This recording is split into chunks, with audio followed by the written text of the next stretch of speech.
राष्ट्र के मुद्दों पे हम सब एक हैं। हम भारतीय जनता पार्टी की तरह नहीं तो है। लेंगे बहन जी को एनडीए साथ। गठबंधन तो है, तो लेकिन बीएसपी को साथ गठबंधन का लेंगे। कोई मान ही नहीं है। तो बीएसपी और सपा का अलायंस होगा। ना, अरे जो साथ आएगा, मेरे अरे प्रस्ताव जिसको को भारतीय समर्थन जनता करते हैं पार्टी भदौरिया जी। जो साथ आएंगे वो होंगे। ये फैसला हम आप नहीं करते ना, ये फैसला आचार्य जी का। आचार्य जी तो जबरदस्ती बोल रहे हैं, उनको भी पता है ये फैसला जबरदस्ती क्यों बोल रहे हैं? पार्टी के निश्चित बड़ा सम्मान कर रहे हैं आप। लोग करते हैं उनको बोलना, उनको बुलवाना फालतू है, वो जबरदस्ती बोल रहे हैं। लड़ा रहे हो हमें, मतलब कमाल कर रहे हैं आप क्यों लड़ा रहे हो भाई? मुझे समझ में नहीं आ रहा है। अरे मैं लड़ा रहा हूँ। अरे मैं उनको क्यों लड़ा रहे हैं आप? मुझे उनसे जबरदस्ती लड़ा रहे हो आप मुझसे। भदौरिया जी से पूछिए। अब बोलेंगे मूवी काला मैं करवा रहा हूं। से पूछिए। अखिलेश यादव ने कहा अजय राय को चिरकुट नेता, राम गोपाल जी ने कहा छुटपुट नेता है कांग्रेसी। अरे अपनी भाषा शैली की और बात कर रहा कांग्रेस हूं, चालू सीखो पार्टी कुछ है। कैसे बोला जाता है। गौरव शांत थे, घमंड गौरव कहां शांत से आता है भाई? अनुराग किसने करा मुंह काला? अब हो गया। मतलब आप कमाल की बात करते हैं। मैं बोल लूं, ये तो एक नॉर्मल, अगर मैं अगर किसी न्यूज़पेपर में काम कर रहा होता, एक तरफ फूलों की बात, दूसरी तरफ मुंह काला, हेडलाइन है ये कल की। आप कमाल की बात करते हैं और कोई दे देगा अखबार हिंदी का। नमस्कार दोस्तों, स्वागत है आप सभी का। आप देख रहे हैं हिंदुस्तान पॉइंट ऑफ व्यू। दोस्तों आज मैं जिस वीडियो पर रिएक्शन देने वाला हूं वो वीडियो है न्यूज 18 इंडिया के आर पार शो का। दोस्तों आज की डिबेट होने वाली है बीजेपी के प्रवक्ता गौरव भाटिया और समाजवादी पार्टी के प्रवक्ता अनुराग भदौरिया के बीच में। दोस्तों जो एंकर अमित देवगन ने सपा प्रवक्ता अनुराग भदौरिया से पूछा कि अनुराग ये बताओ कि कमलनाथ ने जो अखिलेश बोला था इस पर क्या कहोगे। दोस्तों ये अनुराग भदौरिया बोला कि बीजेपी की इसमें साजिश है और बीजेपी और कांग्रेस दोनों नफरत फैलाने में नंबर 1 है। तभी गौरव भाटिया ने सफाई के इस हरे कुर्ते वाले अनुराग भदौरिया की पैंट फाड़ दी और नंगा करके धो डाला। दोस्तों यदि आप लोग चैनल पर नए हैं, चैनल को अभी तक सब्सक्राइब नहीं किया है तो प्लीज चैनल को सब्सक्राइब किए बिना मत जाइएगा। तो चलिए हम लोग मेन वीडियो को स्टार्ट करते हैं। अनुराग भदौरिया बताइए आप, जो आचार्य जी ने बातें बोली आपको याद आ गई नहीं? आपको याद आ गई, इसके लिए बहुत धन्यवाद। आचार्य जी एक ही बात को 3 बार बोल चुके हैं। आपने 3 बार उनको मौका दिया और एक ही बात को 3 बार बोला। तो हम लोग के पास भी आ जाते तो कुछ नया हम लोग बोल देते।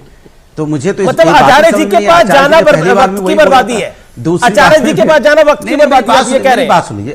अरे अब आप बात पकड़ रहे। अरे मैं आचार्य जी मैं उनका बहुत सम्मान करता हूं। मैं दूसरी बात कर रहा हूं। मैंने आचार्य जी ने पहली बार में भी वही शब्द बोले थे, दूसरी बार में भी वही बोले, तीसरी बार में वही बोले। तो फिर हम लोग भी तो थे, तो हमसे पूछ लेते तो मैं पहले ही इस बात का जवाब देता। देखिए सवाल, सबसे बड़ा सवाल क्या है? सबसे बड़ा सवाल यह है कि आज जो इंडिया गठबंधन है उसमें मजबूत नेता हैं, वो अपनी बात कहते हैं। कोई दिक्कत होती है तो एक दूसरे को बातें कह सकते हैं, लेकिन जब राष्ट्र की बात होती है, राष्ट्र के मुद्दे पे होती है, हम सब एक हैं। जैसे आम आदमी पार्टी की प्रवक्ता बैठी हुई है, वो भी यही बात कह रहे हैं, मैं भी यही बात कर रहा हूं। राष्ट्र के मुद्दों पे हम सब एक हैं। हम भारतीय जनता पार्टी की तरह नहीं तो है। लेंगे बहन जी को साथ। गठबंधन तो है, तो बीएसपी को साथ लेंगे। कोई मान ही नहीं है। तो बीएसपी और सपा का अलायंस होगा। अरे जो साथ आएगा, मेरे प्रस्ताव जिसको को भारतीय समर्थन जनता करते पार्टी हैं भदौरिया जी। जो साथ आएंगे वो होंगे। ये फैसला हम आप नहीं करते ना, ये फैसला आचार्य जी का। आचार्य जी तो जबरदस्ती बोल रहे हैं, उनको भी पता है ये फैसला जबरदस्ती क्यों बोल रहे हैं? पार्टी के निश्चित बड़ा सम्मान कर रहे हैं लोग करते हैं। उनको बोलना, उनको बुलवाना फालतू है, वो जबरदस्ती बोल रहे हैं। लड़ा रहे हो हमें, मतलब कमाल कर रहे हैं आप क्यों लड़ा रहे हो भाई? मुझे समझ में नहीं आ रहा है। अरे मैं लड़ा रहा हूँ। अरे मैं उनको क्यों लड़ा रहे हैं आप? मुझे उनसे जबरदस्ती लड़ा रहे हो आप मुझसे।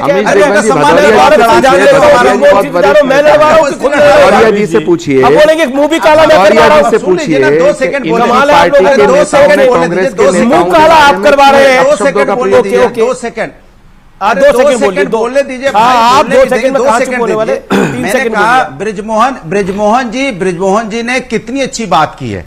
मैं उनको इस बात के लिए धन्यवाद देता हूं। एक बीजेपी प्रवक्ता है जिनकी भाषा शैली देखिए। ब्रिजमोहन जी क्या कहा? आदरणीय कमलनाथ जी, आदरणीय पूर्व मुख्यमंत्री अखिलेश यादव जी। एक दूसरे प्रवक्ता है अखिलेश यादव, कमलनाथ, फलाना ढिमका। घमंड किसको है? बीजेपी को। इसको बोलते हैं घमंडिया। ये है घमंडिया जो किसी भी संवैधानिक पद पे रहे। आचार्य जी को भी मौका दूंगा, मैं पहले गौरव भाटिया को दे रहा हूं। आचार्य जी मोहन जी आप बोलना चाह रहे हैं, लेकिन पहले गौरव भाटिया। ठीक है Gaurav Bhatia you make your point. कम से कम भाषा की शैली सीख जाए, भाषा की मर्यादा सीख जाए। जी गौरव भाटिया। ये हिंदुस्तानी संस्कृति नहीं है, देखिए भाषा की शैली सिखा रहे हैं वो प्रवक्ता जिनकी पार्टी के सर्वोच्च नेता ने क्या कहा। अखिलेश यादव ने कहा अजय राय को चिरकुट नेता, राम गोपाल जी ने कहा छुटपुट नेता है कांग्रेसी अरे के। अपनी भाषा शैली की और बात कर रहा कांग्रेस हूं, चालू सीखो पार्टी कुछ है। कैसे बोला शांत, जाता अब है। गौरव क्या शांत कर थे, रहे हैं? घमंड गौरव कहां शांत से थे, आता है भाई? अनुराग देखिए आपने उन नहीं, पे मैं आरोप कह रहा हूं, लगाया। अमीश जी, ये घमंड कहां से आता है भाई? ये घमंड अनुराग- क्यों है भाई? क्यों आप अनुराग, किसी मेरा का निवेदन सम्मानपूर्वक मानिए। नाम अनुराग, नहीं ले सकते? गौरव क्यों जी, नहीं आप बोलिए। हमेशा व्यक्तिगत हमले करते हो?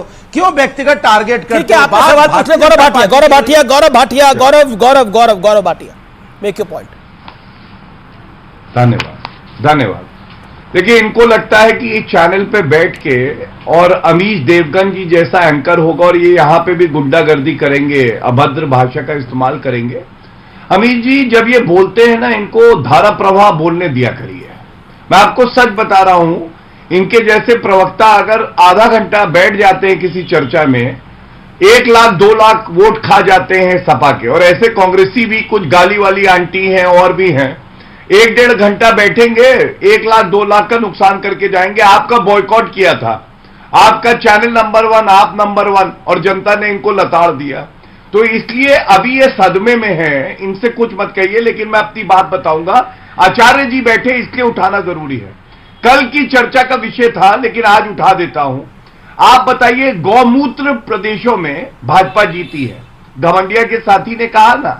और अभी पापी आपकी प्रवक्ता भाग गई, राजेंद्र गौतम ने कहा मंदिरों में दलित महिलाओं का बलात्कार होता है, दलितों को पीटा जाता है। आप मुझे बताइए, हिंदुओं से इतनी नफरत क्यों है?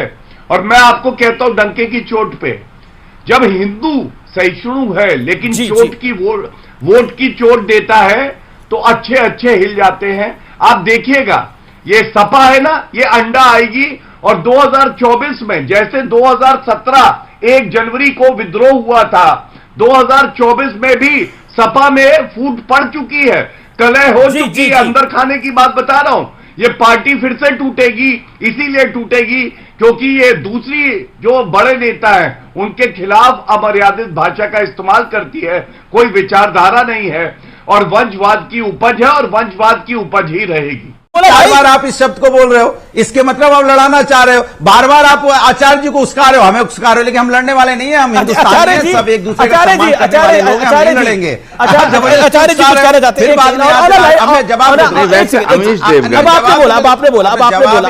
आचार्य जी कुछ कहना चाहते हैं, आचार्य जी 30 सेकंड। अरे मैं बोला ही कहा, आपने बोला, आपने बोला, आचार्य जी 30 सेकंड, आचार्य जी 30 सेकंड। सारा कहानी आप गा रहे थे, हमसे कह रहे आप। आचार्य जी 30 सेकंड, आचार्य जी बोलेंगे। वैसे अमीश देवगन, इस बात को तो मैं भी मानता हूं कि भदौरिया जी जो बात कह रहे हैं बिल्कुल ठीक कह रहे हैं। ये जो मैंने कहा वो भदौरिया जी ने सुन लिया और वो समाजवादी पार्टी ने भी सुन लिया। और मैंने तथ्यात्मक बात कही, कांग्रेस पार्टी के वरिष्ठ नेताओं के बारे में जिन अपशब्दों का प्रयोग समाजवादी पार्टी के नेताओं के द्वारा किया गया वो बर्दाश्त के काबिल नहीं है। दूसरी बात मैंने कही कि अगर सच में मोदी जी को हराना चाहते हो, सच में बीजेपी को टक्कर देना चाहते हो, फिर सारे लोगों से बात करो, सारे विपक्ष को एक करो, तब जाकर के, वरना मोदी जी को हराना संभव नहीं है। तीसरी बात यह अमीश देवगन जी कि कांग्रेस हमारी पार्टी है, हम मानते हैं कि हम हारे हैं, हम ये भी मानते हैं कि बुरी तरह हारे हैं, बिल्कुल सुपड़ा साफ हो गया है हमारा, इस सत्य को हम स्वीकार करते हैं। लेकिन आप और क्या चाहते हैं हमसे? आप क्या चाहते हैं? क्या कांग्रेस पार्टी बिल्कुल खत्म हो जाए? अरे भाई, आप जिस तरह से डिबेट करा रहे हैं, अगर हम अपना मुख्यमंत्री तेलंगाना में आज नहीं फैसला करते, कल फैसला नहीं करते, तो आपकी ब्रेकिंग न्यूज क्या होती? आपकी ब्रेकिंग न्यूज होती कि कांग्रेस में सिर्फ उठौल। अब आप भाजपा के लिए ब्रेकिंग न्यूज क्यों नहीं चलाते कि मुख्यमंत्रियों का फैसला नहीं हो रहा है? कहो कि बीजेपी में सिर्फ उठौल। लेकिन आप अमीश देवगन जी, मैं बहुत सम्मान के साथ ये कह रहा हूं कि आप भी कांग्रेस को खत्म करना चाहते हो। आप हो तो बता दो। Okay, Gaurav Bhatia 10 second, Gaurav Bhatia 10 second, Gaurav Bhatia 10 second. मैं बोलूं, आपके सिर्फ टॉवल हो रहा है क्या? आचार्य जी, मैं आपको बताता हूं एक बात, आपको कोई लड़ाता नहीं है, आप लोग खुद ही लड़ रहे हो। आप याद करिए, मध्य प्रदेश में जब चुनाव चल रहा था तब दिग्विजय सिंह और कमलनाथ एक दूसरे के कपड़े फाड़ रहे थे और मंच पे अध्यक्ष हैं कांग्रेस के मध्य प्रदेश के, कमलनाथ बोल रहे थे तो दिग्विजय सिंह ने कहा नहीं, कपड़े तो तुम्हारे ही फटेंगे। अब आज आप एक बात बताइए, छोटा सा रुमाल है इनके पास, सर्दी बहुत है बाहर अमीर जी, वो रुमाल किसको ढकेगा? कपड़ा है नहीं, रुमाल भर का इनके पास कपड़ा है और सबके सब बेशरम है। और एनडीए का पार्टनर कुछ बोला था ना, ब्रिजमोहन जी, देखिए कि कुल 2024 के लोकसभा के चुनाव के लिए लगभग 90 दिन बचे। जी, मैंने पूरी घोषणा देखी पिछले चुनाव की 2019 की, उससे मुझे लगता है कि 90 दिन में चुनाव हो जाएगा। हालत ये है कि आज INDIA अपने साथियों को इकट्ठा करने में लगा है। उनके सामने सबसे बड़ी समस्या क्या है कि वो कैसे नेताओं को इकट्ठा कर लें। जनता को भूल गए, जनता को इकट्ठा करने की जरूरत नहीं है। नेताओं को इकट्ठा करने की जरूरत है। जनता वोट डालेगी, जी। जनता चुनाव जिताएगी। अब मेरी ये समझ भी नहीं आता कि जब तक ये अपने आपस के झगड़े निपटाएंगे तब तक तो चुनाव आ जाएगा।